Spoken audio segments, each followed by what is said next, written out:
사랑이 많으신 아버지 하나님, 오늘 이 시간에도 주님을 사랑하는 저들을 모두 다시 한번 주님 앞에 나와 저들의 삶의 모든 것을 주님 앞에 내려놓고 저들을 향한 하나님의 뜻을 깨달아 할 수 있도록 인도하시니 감사를 드립니다.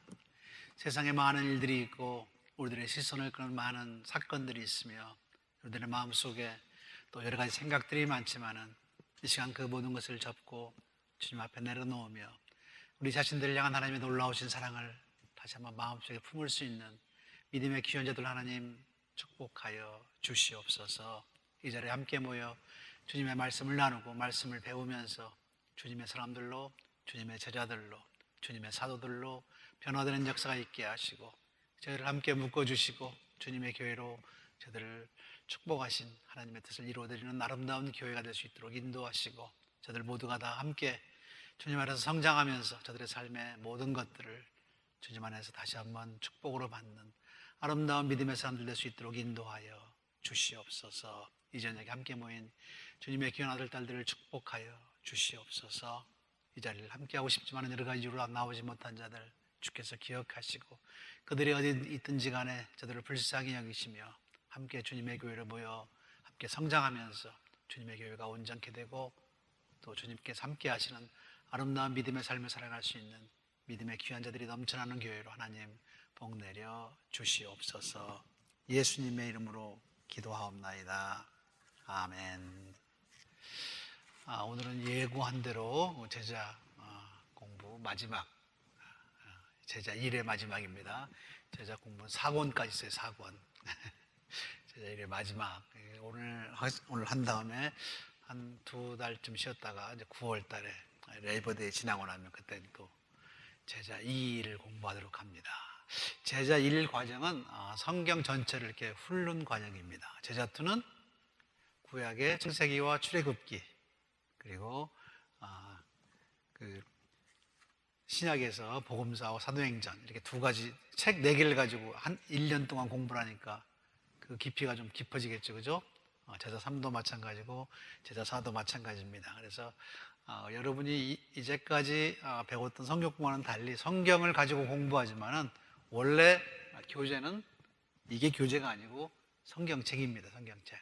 성경을 열심히 읽는 그런 습관을 우리가 가지는 것이 중요한 것이고 오늘은 그 1권 마지막 33과 34과를 공부하는데 원래는 33과는 우리가 둘러앉아 가지고 서로의 은사를 찾아주는 그런 일을 해야 되는데 세팅 자체가 조금 다르기 때문에 숫자가 너무 많아서 그런 일을 하지 못하고 여러분 스스로 은사에 대한 것을 우리가 한번 돌아보면서 여러분 오늘 들어올 때 종이 한 장 있었죠? 그 은사를 여러분 한번 생각해 보시고 적어내시면 다음 우리 인사공천회 때 여러분이 적어낸 것을 최대한 반영하도록 그렇게 하도록 하겠습니다. 특별히 제자 공부를 다른 교회에서는 이 과정을 거치지 않은 사람은 절대로 제가 재직으로 임명한 사람이 없어요.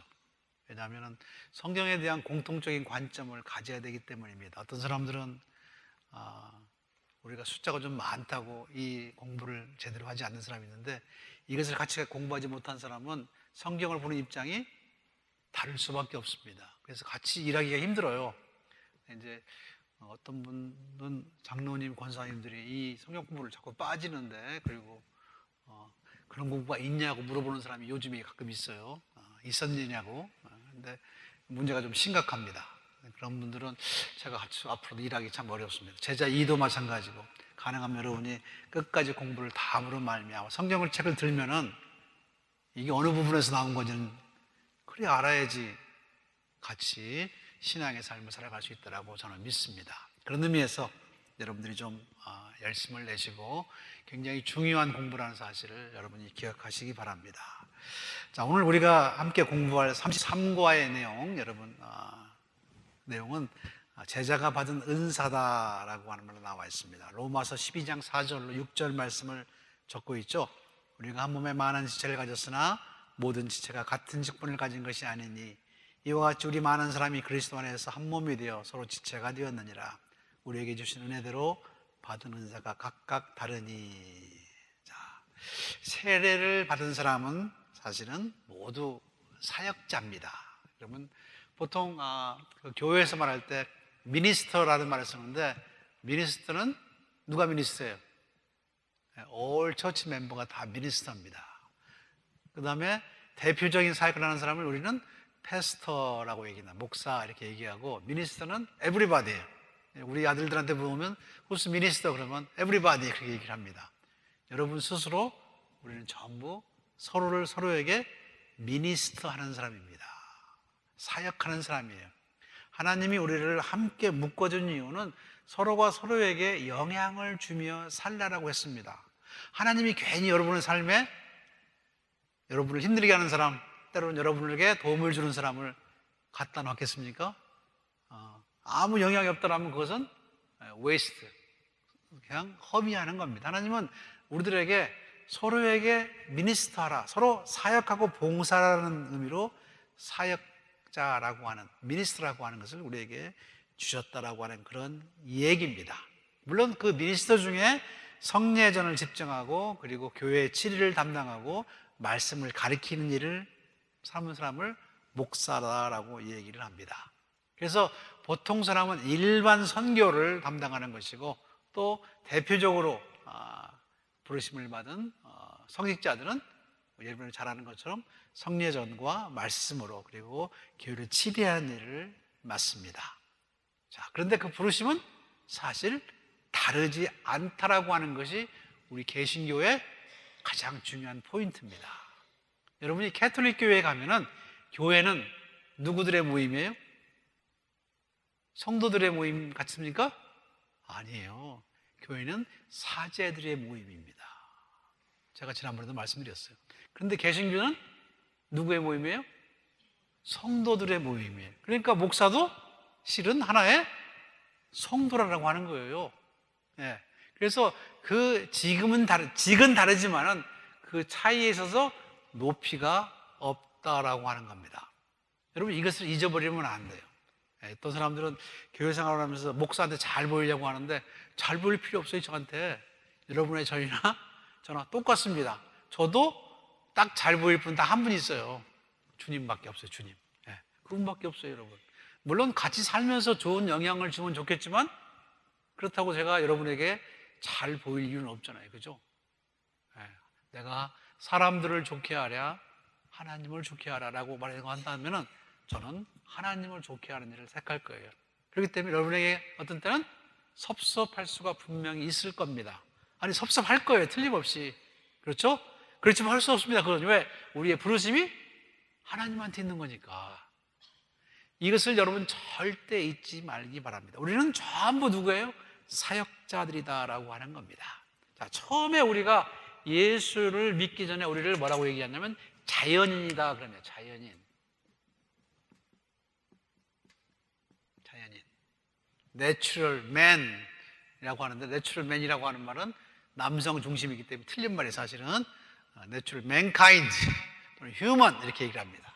내추럴 자연인.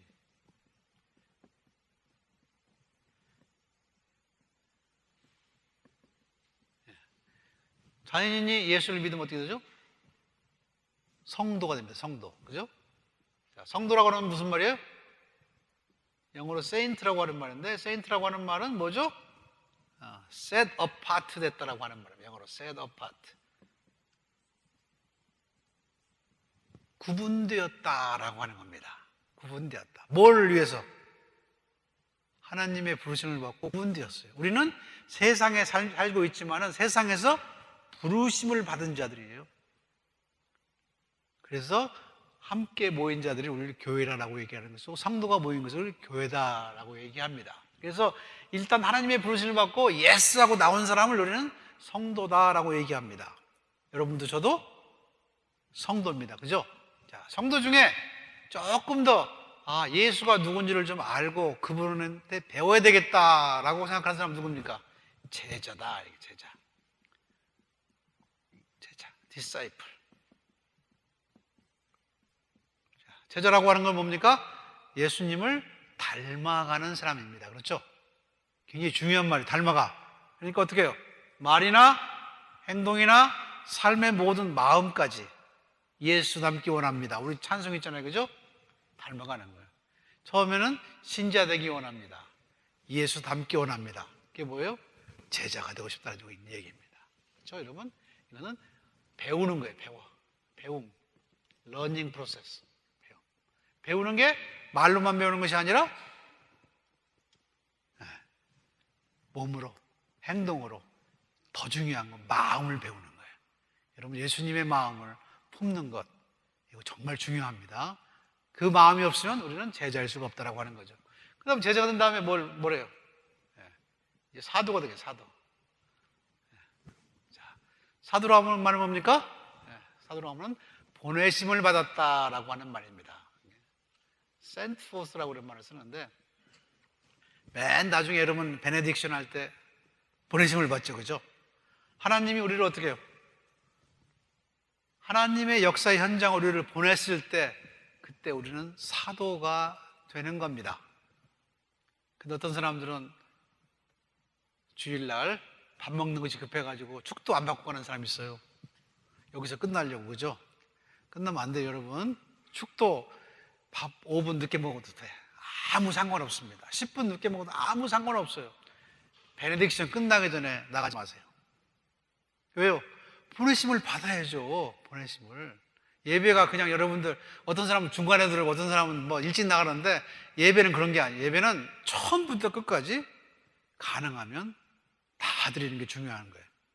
그래서 여러분, sent forth라고 하는 말을 여러분이 기억하시기 바랍니다. 그래서 보내심을 받은 거예요. 어디로? 우리 각각의 삶의 현장으로. 어떤 사람은 가족이 많은 데로, 어떤 사람은 가족이 아무도 없는 그런 곳이지만은 하나님은 거기다가 어떻게 해요? 우리를 배치시켰어요. 배치. 중요한 말이에요. 배치했다. 여러분에게 말씀드립니다.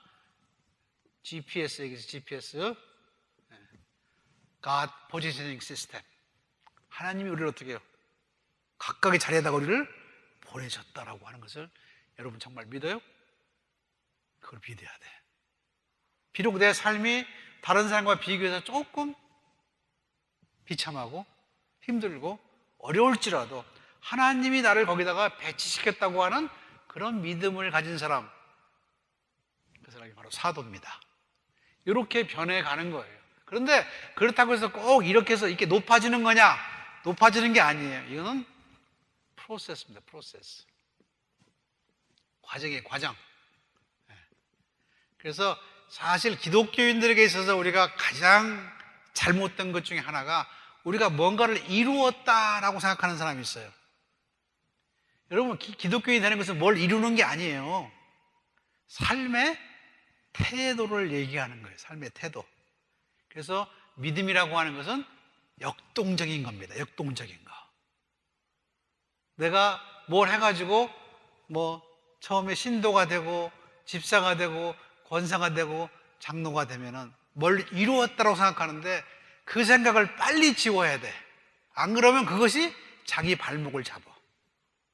우리는 절대로 이루어서 뭘 얻는 게 아니에요. 자, 우리가 처음 예수를 들을 때부터 우리는 뭐가 변해야 돼? 삶의 태도가 변해야 돼. 삶의 태도가. 하나님은 우리의 삶의 태도가 어떻게 해요? 하나님을 향하는 것이 되기를 원하신다라고 하는 거예요. 근데 내가 이제 좀 그동안 열심히 해가지고 교회에서 직분자가 되었으니까 어떻게 해요? 난 다 했다. 그 순간에 우리는 어떻게 해요? 그 은혜로부터 떨어진다라고 하는 거예요. 사도 바울이 뭐라고 얘기합니까? 심지어 사도 바울이 뭐라고 얘기합니까? 선줄로 생각할 때 조심하라고 하는 거예요. 그때 넘어진다라고 하는 겁니다. 그래서 여러분, 신앙이라고 하는 것은 우리가 뭐 어떤 상태에 이르거나 어떤 지위를 이루었다, 그거하고는 아무 상관이 없습니다. 그 상태에서 내가 내 삶에 대해서 어떤 자세를 가지고 있느냐, 그게 제일 중요해요. 제일 중요해. 근데 이것을 여러분이 잘 안 배우면은 나중에 이제 골치 아픈 거예요. 왜? 자기가 어느 정도 권한을 얻었다고 자기의 몫을 챙기려고 그럽니다. 그럼 골치 아프지. 그때부터 그 사람은 어떻게 해요? 은혜로부터 떨어진다라고 하는 거예요.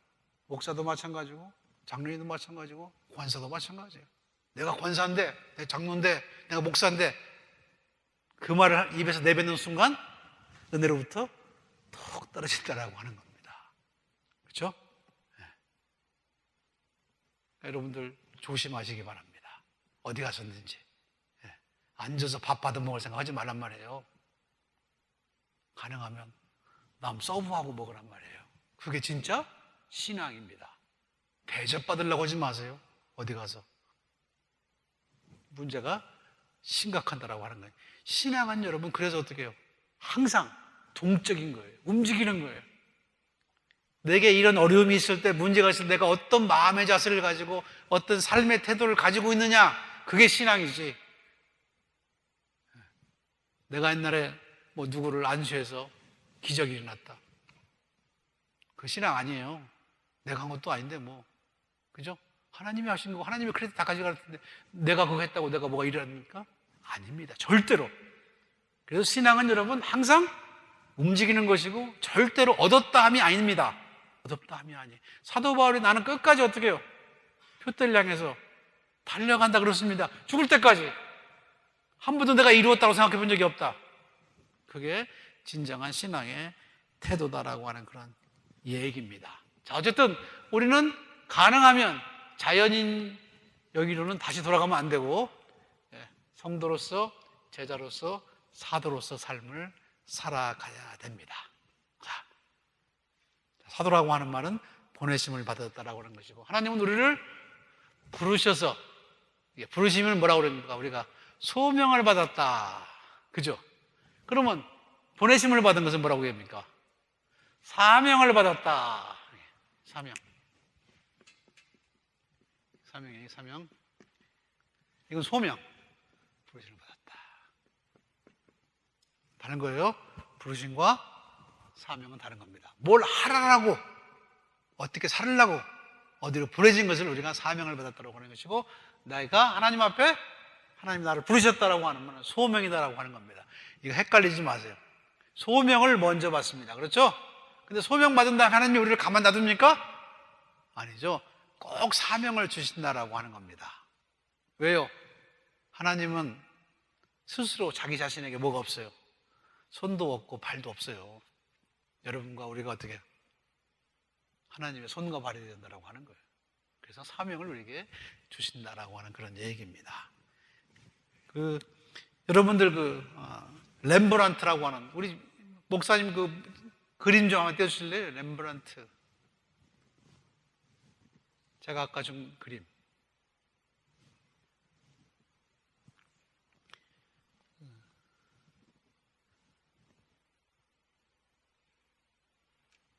아직 안 나오고 있습니다. 자, 어쨌든 우리가 잘 아는 화가 중에 렘브란트하고라는 사람이 있습니다. 여러분이 잘 아는 유명한 그림들을 많이 그린 그런 사람인데, 특별히 성화를 많이 그린 사람이에요. 유명한 성화로서는 프로디갈 선, 탕자. 여러분 헨리 나우엔이라고 하는 사람이 렘브란트의 그림을 보고 거기 앉아가지고 한참 앉아서 보면서 책을 쓴 게 바로 그겁니다. 저기 나와 있는 것은 뭐죠? 갈릴리 바다 위의 폭풍이라고 하는 그런 그림입니다. 저 그림에 보면은 사람 숫자가 몇 명이냐면, 잘 안 보이네, 이거 작아가지고, 그죠? 사람 숫자가 몇 명이에요? 14명이에요, 14명. 원래는 13명이야, 맞죠? 그죠? 12제자 플러스 예수님. 근데 한 명을 더 그려놨어, 거기다가. 누구겠어요? 자기 자신이에요, 자기 자신. 여러분이 탕자의 비유를 봐도 어떻게 해요? 어두움 사이에다가 사람 하나가 이렇게 서 있는 게 있어. 그게 자기예요, 자기. 렘브란트는 늘 거기다가 자기를 그려놓았어요. 그래서 자기가 거기에 있는 것처럼. 자, 여기 이제 이 그림이 중요한 이유는 뭐냐면, 이게 우리가 타고 있는 배요, 교회라고 하는 게 교회. 우리가 거기 다 타고 있어요. 그죠? 예수님도, 제자들도, 그리고 누구도? 렘브란트도. 근데 렘브란트 누구예요? 우리입니다, 우리. 공동운명체, 공동운명체. 우리는 어차피 공동운명체. 교회 망하면 어떻게 해요? 교회만 망하는 게 아니라 우리도 같이 망해요. 공동체라고 하는 것을 저렇게 표시한 거예요, 사실은. 그래서 거기에 가장 높으신 분은 예수님밖에 없어요, 그죠? 나머지는 어떻게 해요? 전부 두려워하면서 자기 일을 감당하는 사람들이라고 하는 겁니다. 근데 바로 저 모습이 우리 예수님을 따르는 제자들의 모습이에요. 그러니 거기서 누가 중요한 일을 하고 누가 더 중요한 일을 한다고 얘기할 수 있습니까? 높나비가 있어요, 없어요? 없죠. 없죠. 예수님이 베드로를 수제자로 삼으셨어요? 예수님 그런 적 없습니다. 그죠? 없어요. 계급이 없어요, 계급이. 우리는 전부 어떻게 서로를 서브하고, 그죠? 봉사하고, 서로를 어떻게 해요? 필요를 채워주는 일을 해야 되는 게 바로 저 그림에 나타나 있는 사상이에요, 사실은. 폭풍우에 있는 것. 자, 다 두려워하죠. 저 그림을 자세히 이제 나중에 여러분들이 인터넷에 한번 찾아보세요. 그럼 어떤 사람들이 이름을 써놨을 거예요. 요건 베드로고, 요건 누구고. 근데 렘브란트는 고개를 이렇게 숙이고 있는 모습을 이 자기 자신이라고 이렇게 보통 소개를 합니다. 두려워서 어떻게 해요? 눈 감고 귀를 막았다. 우리가 그러잖아요, 우리가. 세상을 살면서 두려워서 우리는 어떻게 해요? 눈을 감고 귀를 막는다라고 하는 겁니다. 세상이 무서워서. 자, 이 얘기를 하는 이유는 뭐냐면, 자, 우리가 함께 전부 제자들과 함께 예수님과 함께 한 배에 타고 있다라고 하는 그런 얘기입니다. 제가 가끔 그런 얘기를 여러분에게 농담만 진담만으로 하는데, 우리 교인들 가운데는 앞으로 교회가 뭐 그래 그런 말을 절대로 하지 말기를 바랍니다. 내가 교회인데 어떻게 교회가 뭘 그래, 내가 잘못한 거지 그거는. 근데 여러분들이 마치 자기는 교회가 아닌 것처럼 그렇게 얘기하는 사람이 있는데, 이 사람은 교회가 뭔지를 모르는 사람이에요. 교회는 우리가 선택한 게 아니고 하나님이 선택한 사람들이다라고 하는 얘기입니다. 그래서 교회를 선택하면서 어떻게 해요? 우리들에게 각종 다양한 은사를 주셨다라고 하는 겁니다. 그래서 여러분이 가끔 미국 교회를 지나다 보면 그런 말이 있습니다. Church cannot be church without you. 보셨어요? Church, C-H-U-R. U를 빼가지고 can't be church without you. 이렇게 써놨어. 자, 당신이 없으면 교회가 다 이루어지지 않습니다라고 하는 거예요. 실제가 그런 거예요, 여러분. 내가 없으면 교회가 안 된다라고 하는 그런 소명과 사명감을 가질 필요가 있다라고 하는 얘기예요, 여러분. 제일 웃기는 사람들이 뭐냐면, 교회에서 무슨 행사가 있고 교회에서 뭐가 분명히 성경 공부가 있는데, 발 닦고 앉아가지고 한 잔 마시면서 농구 보고 있는 사람들, 게임 보고 있는 사람들이 되게 웃기는 사람입니다. 그 사람 과연 우리가 성도라고 할 수 있을까? 저는 성도라고 하기가 참 어려워요, 그런 사람들. 저한테 얘기를 하면, 물론 우리 주님은 마음이 크시기 때문에 그래도 다음 주일날 오면 용서 다 해주지만 저 같으면 안 해줄 것 같아요. 중요한 건 뭐냐면, 내가 빠지면, 당신이 빠지면 교회가 아니라고 하는 거예요. 요 감정을 여러분이 계속 유지하고 있기 바랍니다. 그리고 하나님은 어떻게 교회를 만드셨으면 그 교회에 필요한 것들을 전부 어떻게 해요? 그 교인들을 통하여 공급하게 만들어 놨어요, 사실은. 그래서 교회는 self-sufficient 하다라고 보통 신학자들은 말합니다. 그 교회가 아무리 작고 아무리 문제가 많아도 거기 있는 사람들이 전부 어떻게 해요? 자신이 하나님께 받은 것을 내놓으면 교회는 어떻게 해요? 아무런 문제가 없다라고 하는 그런 얘기입니다. 그렇죠? 우리는 큰 교회면 다 있을 것 같죠? 그렇지 않아요. 그렇지 않아요. 근데 가끔 설교 잘하시는 목사님 가끔 얘기합니다. 오늘은 눈이 안 왔다. 오늘은 코가 안 왔다. 귀가 안 왔다. 그죠? 기운지 어떤 사람이 빠져, 어떤 부류의 사람들이 빠지면 어떻게 해요? 귀가 없고 눈이 없고 코가 없다라고 하는 거예요.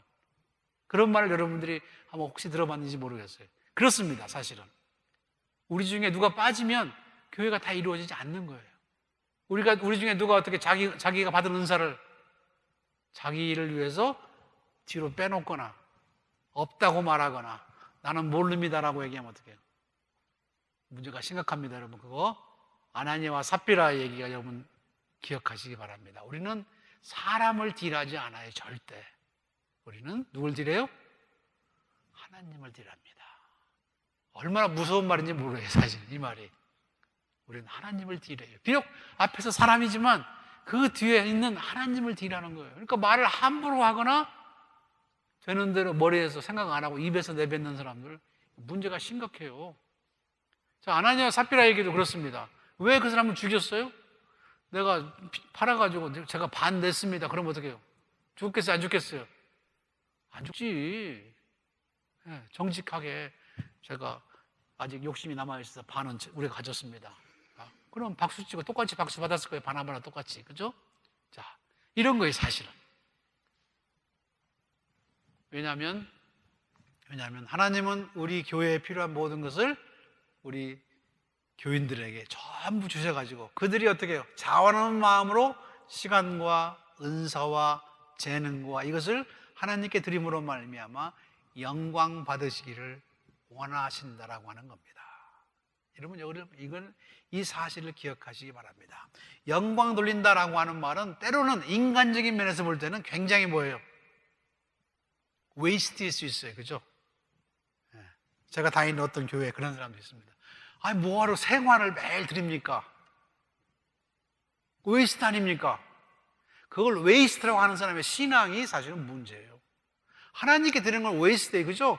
아니, 그 교회에 예배 드려요. 가서 전부 가서 노동판에 가서 벽 들어 다녀 옮기면 돈 많이 벌지. 근데 왜 거기 앉아가지고, 예를 들어서 성가대 같은 경우는 새벽부터 와가지고 어떻게 해요? 저녁까지 그 노래 부르고 앉아있어. 그 사람들 밖에 내보내가지고 어떻게 해요? 노동 팔기 하면은 그만큼 교회가 부자가 될 텐데. 아닙니다. 그레이스는 하나님의 은총에 대한 감사는 세상적인 기준으로 보면 허비하는 거예요. 그러나 그게 허비하는 게 아닙니다. 마치 예수님의 장례를 예비해서 나드를 부은 그 여인처럼 하나님은 뭘 받으시기 원해요? 우리 최선을 받기를 원하신다는 사실 여러분이 잊어버리면 안 된다라고 하는 그런 얘기입니다. 자, 또 한 가지 예수 믿는 사람들은 우리가 보통 뭐라고 얘기하냐면 마틴 루터가 한 말이죠. 리틀 크라이스트, 작은 그리스도다. 우리는 작은 그리스도입니다. 즉 그 말은 뭐예요? 우리는 다른 사람에게 뭘 줄 수 있어야 돼? 그리스도를 줄 수 있어야 돼. 그리스도.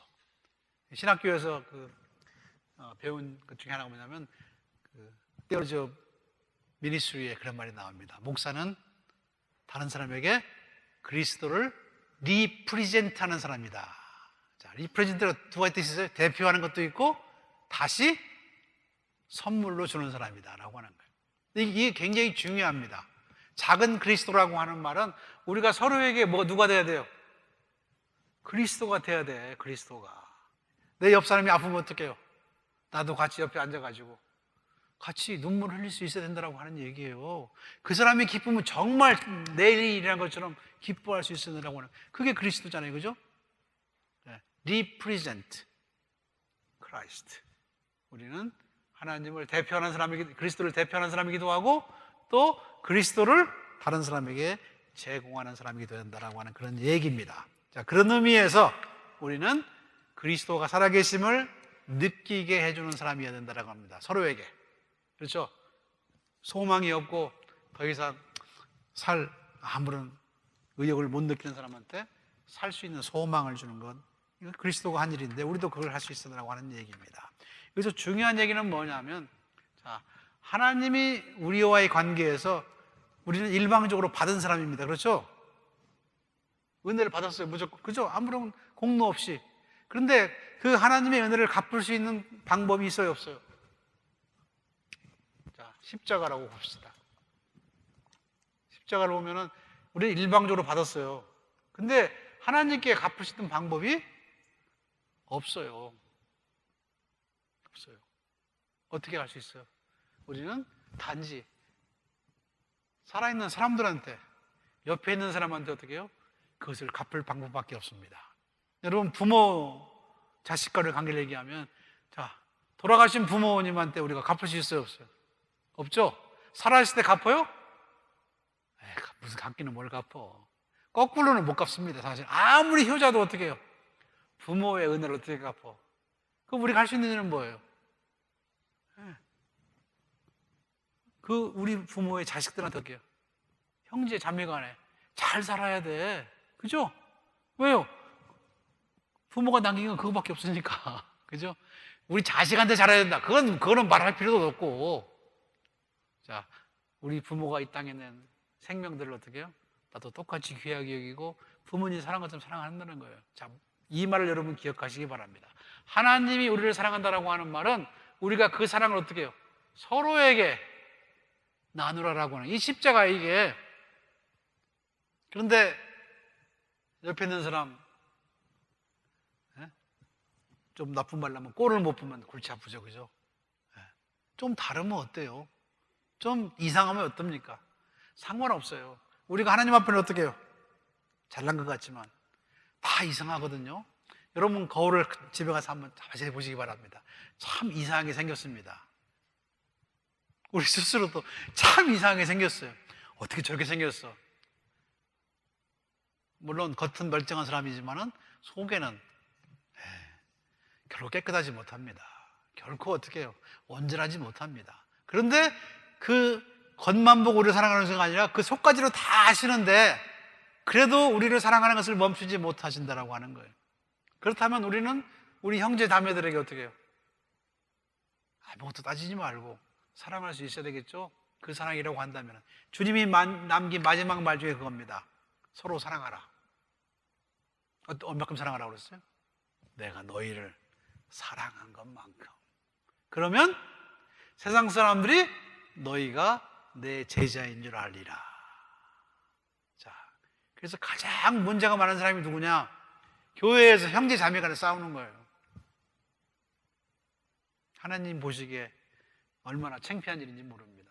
절대로 그러지 마시기 바랍니다. 교회에서 어떻게 해요? 사람 차별하는 거예요. 교회에서 네 편 내 편 가르는 거예요. 절대 그러지 마세요. 하나님은 그런 것을 용납할 수 없습니다. 왜요? 하나님이 우리에게 조건 없이 우리를 사랑하신 것은 우리로 하여금 서로를 조건 사랑하기 위함이라는 사실 여러분이 기억할 수 있어야 됩니다. 그렇지 않으면 문제가 심각합니다. 빌립보서 2장 5절의 말씀이 이제 그런 말입니다. 너희 안에 이 마음을 품으라면 잘하는 말이죠. 곧 그리스도 예수의 마음이니 그는 하나님의 본체시나 하나님과 동등됨을 취할 것으로 여기지 아니하시고 자기를 비워 종의 형체를 가져 사람들과 같이 되었고 죽기까지 복종했다라고 하는 그런 얘기인데 그게 예수님의 모습이에요. 우리는 세상에 살아가면서 그렇게 살아야 됩니다.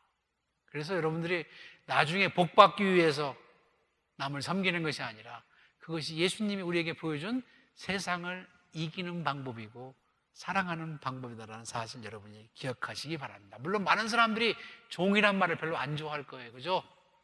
내가 무슨 종이야. 그런데 예수님은 우리들에게 우리의 삶의 가장 좋은 형태를 그렇게 얘기를 합니다. 종이라고 하는 말은 언제나 내 주권을 포기하는 것을 말합니다. 내 주권을 포기하면 그때부터 어떻게 돼요? 우리는 자유하게 됩니다. 그죠? 내 주권을 계속 고집하면 우리는 절대 자유하지 못해요. 거꾸로일 것 같죠? 그죠? 내가 권력이 높아지면은 뭐든지 할 수 있으면 자유할 것 같죠? 절대로 자유하지 못합니다. 다 놓아야만 자유한다는 것 그리스도께서 우리들에게 가르쳐 줬어요. 십자가에서. 여러분 절대 가지려고 하지 말기 바랍니다. 놓으시기 바랍니다. 여러분의 주권을 놓고 내가 주인이라는 사실을 놓아야 우리는 자유할 수 있다라고 하는 얘기입니다. 종의 형태를 가지라고 하는 말은 바로 그런 말이에요. 하나님의 뜻대로 하십시오. 우리는 교회 생활을 오래 하고 교회에서 직분이 높아진다고 생각하면 그거 이기심도 많고 자기가 뭔가를 누리려고 하는 그런 마음들이 생기는데 빨리 놓아야 됩니다. 사도 바울이 그렇게 우리들에게 말한 것처럼 우리는 그런 것에 연연해야 하면서 정말 중요한 구원을 놓치지 말아야 된다라고 하는 그런 얘기입니다. 자, 여러분 교재에 보면은 은사를 여러분 생각할 때 성경적인 지침이 나옵니다. 지침. 자, 그거는 여러분 좀 우리가 공부를 하고 넘어갈 필요가 있습니다. 첫째는 하나님의 영적 과업을 성취하기 위해 하나님은 우리가 생각하지 못했던 놀라운 방법을 사용하신다. 자, 하나님은 우리보다 훨씬 크시기 때문에 우리가 도저히 할 수 없습니다라고 할 때 새로운 방법으로 또는 뜻밖의 방법으로 전혀 예상치 않은 방법으로 우리의 문제를 해결하신다. 두 번째는 하나님은 때때로 권능이 하나님께 속하였다는 것을 보이시기 위해서 연약하고 부족한 자를 들었으신다. 제가 지난주 설교도 말씀드렸어요. 왜 남자를 택했겠느냐? 가장으로. 약하니까, 부족하니까, 문제가 많으니까. 그러니 여러분, 저 사람은 문제가 많은데 안 됩니다. 그러지 마세요. 그건 하나님의 뜻하고는 조금 다른 거다라고 하는 사실을 기억하시기 바랍니다. 세 번째로, 하나님은 즐거운 마음으로 자기 자신과 소유를 하나님께 바치는 사람을 통하여 역사를 이루신다. 그렇죠? 즐거운 마음으로 하나님께 드리는 사람은 하나님께 진정한 복을 받은 사람이고 실제로 자유함을 얻은 사람입니다. 여러분, 우리는 하나님 앞에 헌금을 드릴 때마다 뭘 연습하는 거예요? 자유함을 연습하는 겁니다. 여러분이 드린 만큼 거기서 우리는 자유하는 거예요. 조금 드리면 조금밖에 자유를 못하고 많이 드리면 자유를 많이 얻는 거예요. 그 비결을 여러분, 그 미스테리를, 그 신비를 여러분이 한번 생각해 보시기 바랍니다. 우리는 거꾸로 생각하는 경우가 많은데 많이 들면 많이 들을수록 내가 많이 자유해요. 그렇죠? 옛날에 그런 거 있었죠. 영화 중에 그런 영화가 있었죠. 며칠 안에 몇 밀리언을 다 써버리면 내가 얼마를 더 주겠다. 그래서 돈 쓰려고 막 다니는 사람처럼. 근데 바로 우리가 그거예요. 하나님이 내게 주신 것을 다 쓰면은 하나님은 더 주실 거예요. 근데 안 쓰고 갖고 있으면 다 뺏길 거예요. 다 뺏긴다. 여러분 기억하시기 바랍니다. 제가 여러분에게 늘 말씀드리지만은 유산 남겨가지고 자식 줄 생각하지 마세요. 자식들 싸울 일밖에 안 생깁니다. 다 쓰고 가시기 바랍니다. 다 쓰고. 정말 한 푼도 남기지 말고 가능하면. 왜요? 그것이 우리들이 이 세상에서 가져야 할 청지기 직이에요. 내한테 주신 것은 내가 다 써야죠. 그걸 뭐로 남겨놔요? 그거는 직무유기예요. 직무유기. 우리는 가끔 그런 사람들이 성공했다. 재산을 많이 남겼기 때문에 그렇다고 생각하는데 미안하지만 직무유기입니다. 다 쓰고 가야 돼. 왜? 그것은 우리한테 주신 포션이거든요. 그걸 다 써야죠. 다 써서 어떻게 해요? 가능하면 하나님 나라에 많이 쌓아놓는 우리가 될 필요가 있다고 하는 그런 얘기입니다. 하나님은 호기심을 가진 사람보다 순종하는 사람에게 하나님의 뜻을 계시하신다. 재능이 다양하든 하나님부터 받은 은사도 다양하다. 교회에서 지도로 역은 특별한 겸손과 철저한 봉사의 정신이 요구된다. 이건 굉장히 중요한 말입니다. 예수께서 제자들의 발을 씻기신 본보기를 기억하라. 물론 이것이 가장 어려운 것 중에 하나입니다. 특별한 겸손이라고 하는 건 쉽지 않은 겁니다. 철저한 봉사정신 쉽지 않은 겁니다. 어떤 분이 저한테 와가지고 목사님 그렇게 얘기하면 됩니까? 그런 말을 들은 적이 있어요. 제가 그렇게 얘기했죠. 교회에서 가장 높은 사람은 세교인, 그죠? 그 다음 높은 사람은 평신도, 그 다음 집사, 그 다음 권사, 제일 낮은 사람이 장로, 그 밑에 목사. 제가 그랬더니 어떤 분이 저한테 찾아와가지고 목사님 그렇게 얘기하면 안 됩니다. 우리 교인이에요. 여기 안 나왔으니까 제가 얘기하는 거예요. 아직 뭐를 이해를 못하는 거예요. 실제가 그런 거예요. 근데 하나님 나라는 그런 겁니다. 여러분 절대로 거꾸로 생각하시면 곤란합니다. 어떻게 권위를 누리려고 하거나 남한테 주장하는 입장을 가지려고 하면 곤란해요.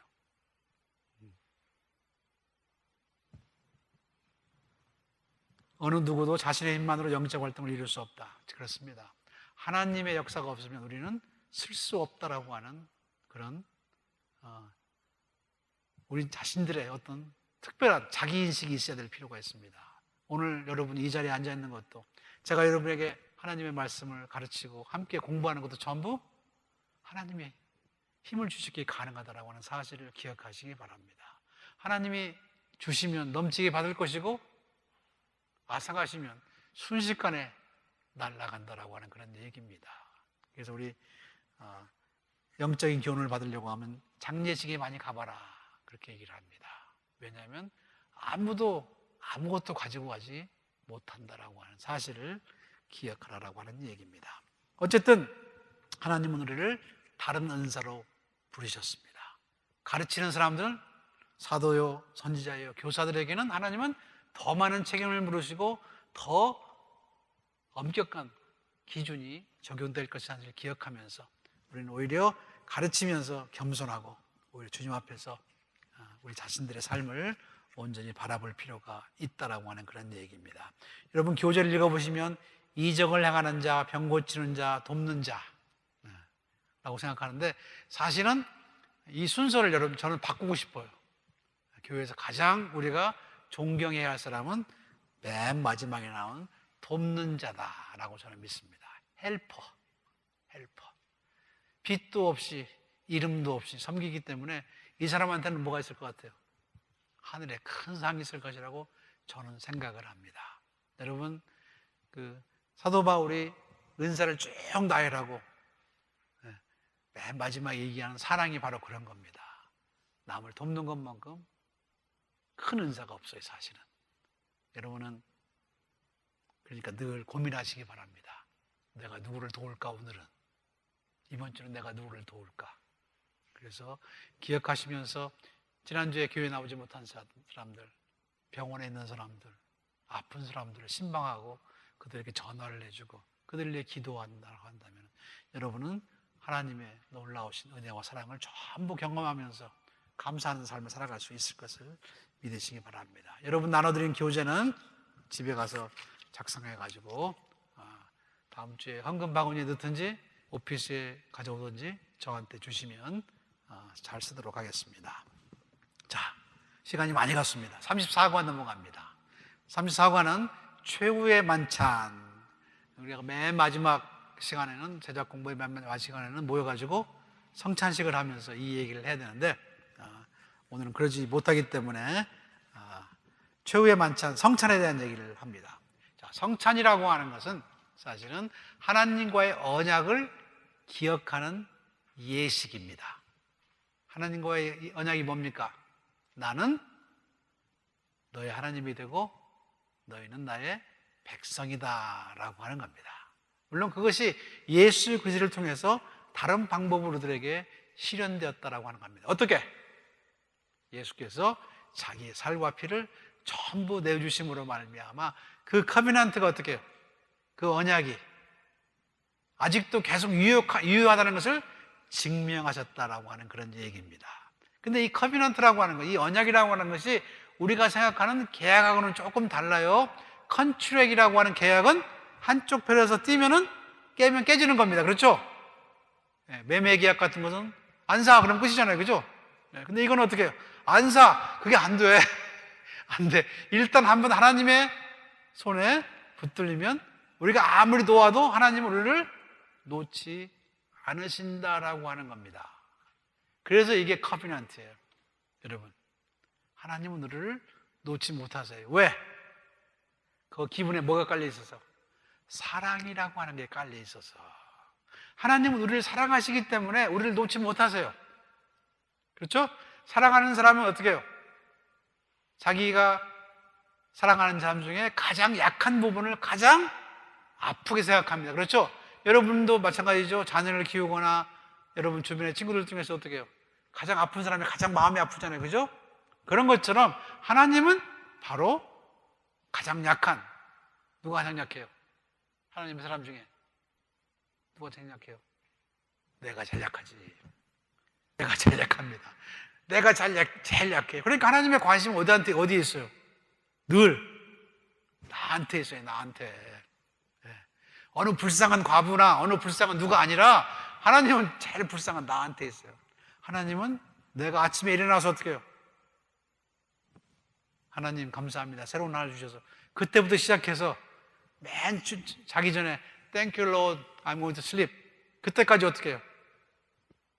나만 바라보고 있다라고 하는 거예요. 왜? 내가 가장 죄질 확률이 높기 때문에. 안 그런 것 같죠? 딴 사람은 잘 살아 걱정하지 마세요. 괜히 이유 탓하면서 세상 험악하다 그러지 마세요. 내 생각만큼 험악하랴. 내 인격만큼 험악하지 않아요, 세상.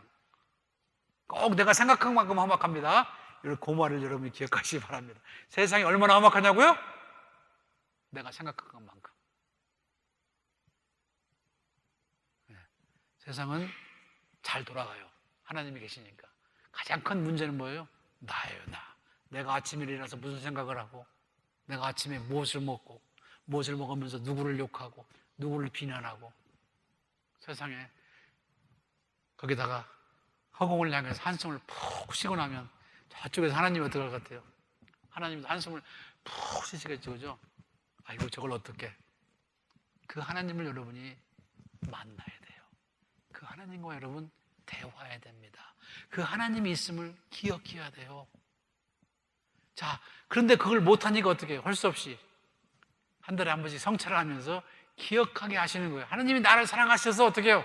나를 위해 자기의 살과 피를 주셨더라고 하는 거예요. 그리고 이제부터 그 하나님의 살과 피가 어떻게 내 안에 살아있다라고 하는 겁니다. 그러니 정신 차리라. 기억하라. 자, remembrance of me. 내가 세상에 속한 것도 아니고 누구한테 속한 것도 아니고 무슨 가문에 속한 것도 아니고 네가 나한테 속한 것을 기억하라라고 하는 겁니다. 그래서 여러분 원래 성찬그릇에는 remembrance of me가 붙어있죠, 그죠? 나를 기억하라. 먹을 때마다 마실 때마다. 자, 그게 성찬의 의미입니다. 어떤 사람은 귀하니까 어쩌다 한 번씩 하자 그렇게 얘기하는데 요한 웨슬레는 그렇게 얘기 안 합니다. 가능하면 자주 하라, 자주. 그래서 어떻게 해요? 하나님을 자주 기억하라. 그렇다고 한다면 우리가 언제 할 수 있어요? 아침에 일어나서 냉수를 콸콸콸 마실 때도 주님을 기억하고, 아침을 먹을 때도 기억하고, 점심 먹을 때도 기억하고, 뭐 할 때마다 기억할 수 있으면 얼마나 좋습니까? 근데 그 기억을 안 해요, 그죠? 그렇게 매일 기억한다고 하면 이 자리가 어떻게 해요? 차고 넘치겠지. 일주일에 한 번도 어떤 사람은 기억을 안 합니다. 그래도 주일날 달랑 나오면 은혜지, 그죠? 그것도 어떻게 해요? 내가 많이 나왔기 때문에 한 주 쉬어야 되겠다. 전도사님 그런 사람 있죠, 그죠? 내가 너무 그동안 열심히 나갔으니까 이번 주는 쉬겠다. 없는 것 같아요? 있어요. 패턴을 보면 있습니다. 3주 나왔다 한 번 쉬고, 3주 나왔다 한 번 쉬고, 어떤 사람은 2주 나왔다 한 번 쉬고, 2주 나왔다 한 번 쉬고. 지 멋대로. 너무 많이 나가서 쉬어야 되겠다. 참 웃기는 얘기 아닙니까? 근데 그런 사람들이 실제로 꽤 많아요. 꽤 많아. 신앙을 하면서 내가 너무 열심히 하는 것 같다라고 생각. 너무 열심히 하는 것도 없죠, 그죠? 아니, 그런 생각을 하나님이 하신다고 한다면 우리는 어떻게 해요? 벌써 죽었지, 벌써. 자, 성찬은 하나님과 우리와의 관계를 기억하는 것이고, 하나님과 나와 언약 관계라는 사실을 기억하게 한다라고 하는 얘기입니다. 자,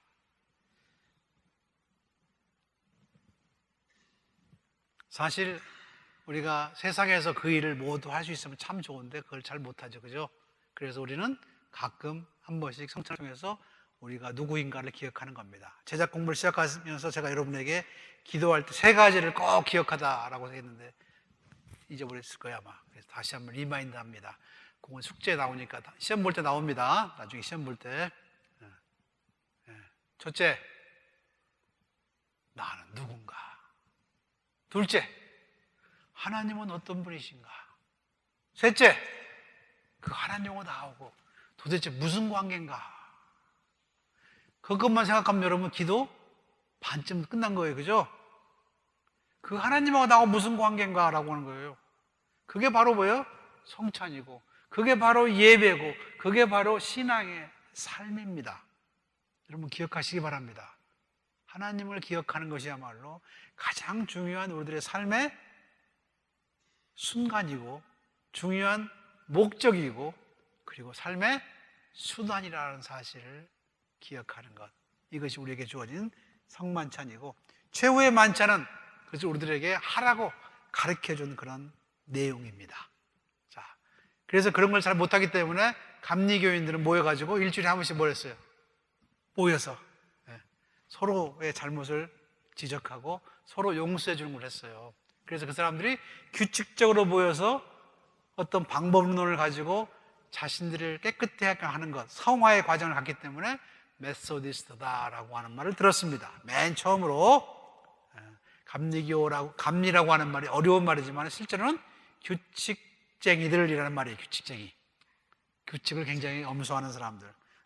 그래서 모여가지고 서로를 감시하고 서로 잘못된 것을 지적하면서 함께 성화의 과정을 갔던 사람들이라고 하는 그런 얘기입니다. 그래서 이 시간은 여러분에게 요한 웨슬레가 쓴 언약을 갱신하는 예배의 기도문을 우리가 한번 읽어보려고 합니다. 여러분, 우리 저기 있습니다. 그죠? 한번 읽어보시기 바랍니다. 어떤 건지. 같이 한번 읽어볼까요? 저는 더 이상 제 것이 아니며 주님의 것입니다. 주님이 원하시는 일에 저를 붙들어 매시고 주님이 원하시는 사람들에게 저를 붙이셔서 저를 행하게 하시고 저에게 고난을 주셔서 저를 주님께서 고용하셔서 주님의 처분에 맡깁니다. 주님을 위해서라면 저를 높이시고 혹은 저를 낮추소서 저를 채우기도 하시고 비우기도 하소서 저에게 모든 것을 주기도 하시며 또한 제게서 모든 것을 가져가시기도 하소서 제 모든 것을 주님의 기쁨을 위해 쓰시도록 기꺼이 그리고 마음 다해 드립니다. 오 영광스럽고 복되신 하나님, 성부, 성자, 성령이시여 저는 주님의 것이요 주님은 저의 것입니다. 그렇게 되게 하소서. 제가 이 땅에서 맺은 이 언약을 하늘에서도 확증하여 주소서. 아멘.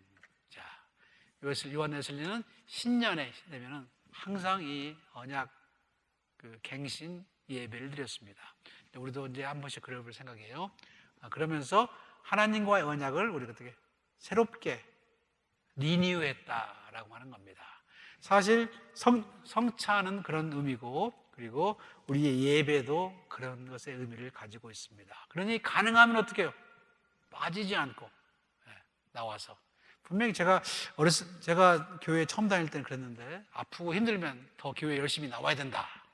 근데 요즘은 아프다고 안 나오고 힘들다고 안 나오고 누가 찾아왔다고 안 나오고 이유가 많아요. 그런 사람이 교회 나오면 나음을 입는다고 우리는 분명히 배웠는데 좀 문제가 좀 있는 것 같습니다. 어쨌든 우리는 하나님을 기억하면서 세상을 이겨내는 승리자가 될 수 있다는 사실을 기억하면서 끝까지 하나님을 붙드는 여러분 모두가 되시기를 주님의 이름으로 축원합니다. 여러분의 삶에 하나님의 은혜가 있음을 기억하기 위해서 우리는 때로 먹고 마시는 그 순간에 하나님께 기도하고 내 삶이 거기에 달려있다는 사실을 고백하는 겁니다. 우리 서로 그것을 기억나게 하기 위해서 우리들에게 어떻게 해요? 가끔 우리를 힘들게 하는 사람도 주셨고 우리에게 힘을 주는 사람도 주셨고 우리를 아프게 하는 사람이 있는가 하면 우리에게 위로를 주는 분도 하나님은 우리들에게 배치시키셔서 우리의 삶이 온전케 되기를 바란다는 그런 생각으로 여러분의 삶을 받아들이면서 오늘 주님께서 사랑하시는 그 사랑을 여러분의 피부로 느껴보시고 감사하는 그런 여러분 모두가 되시기를 주님의 이름으로 축원합니다. 기도하겠습니다. 사랑이 많으신 아버지 하나님, 그동안 몇 달간의 과정을 통하여 다시 한번 저희가 하나님의 사람이요 하나님과의 언약 관계에 있는 믿음의 사람이라는 사실을 다시 한번 확인하면서 감사를 드립니다. 하나님은 다른 사람이 아니라 바로 우리 자신들을 향해 가장 큰 관심을 가지시고 저희가 정말 주님 안에서 주님을 기억하고 주님께서 공급하시는 그 모든 것을 통하여 저들의 삶이 풍성케 되고 가능하면 더 많은 사람을 주님께로 이끄는 아름다운 선교적인 삶을 살기를 원하시는 줄로 믿습니다. 우리가 신앙을 통하여 무엇을 이루고 또 무엇을 얻은 것이 아니라 오히려 달려갈 길 달려가면서 날마다 주님과 함께 저들의 삶에 하나님의 영광을 드리는 아름다운 그런 믿음의 모습을 볼 수 있도록 하나님 복 내려 주시옵소서. 주님께서 주신 모든 것들 하나도 쓸모없는 것이 없고 필요 없는 것이 없는 것을 다시 한번 주께 고백하면서 우리의 삶의 모든 것을 저들의 재능과 은사와 주께서 주신 물질과 우리들의 마음과 시간을 주님께 드리기를 원합니다. 받으셔서 사용하여 주시고 저들을 통하여 이루실 영광 하나님 다 이루시고 우리 저희들이 그 은혜에 참여하는 믿음의 귀한 자들 될 수 있도록 하나님 복 내려 주시옵소서. 세상에 어려운 일을 만나도 절대로 넘어지지 않게 하시고 주님께서 함께 하시는 아름다운 그 길을 걸어갈 수 있도록 복 내려 주시옵소서. 예수님의 이름으로 감사하며 축복하며 기도하옵나이다. 아멘.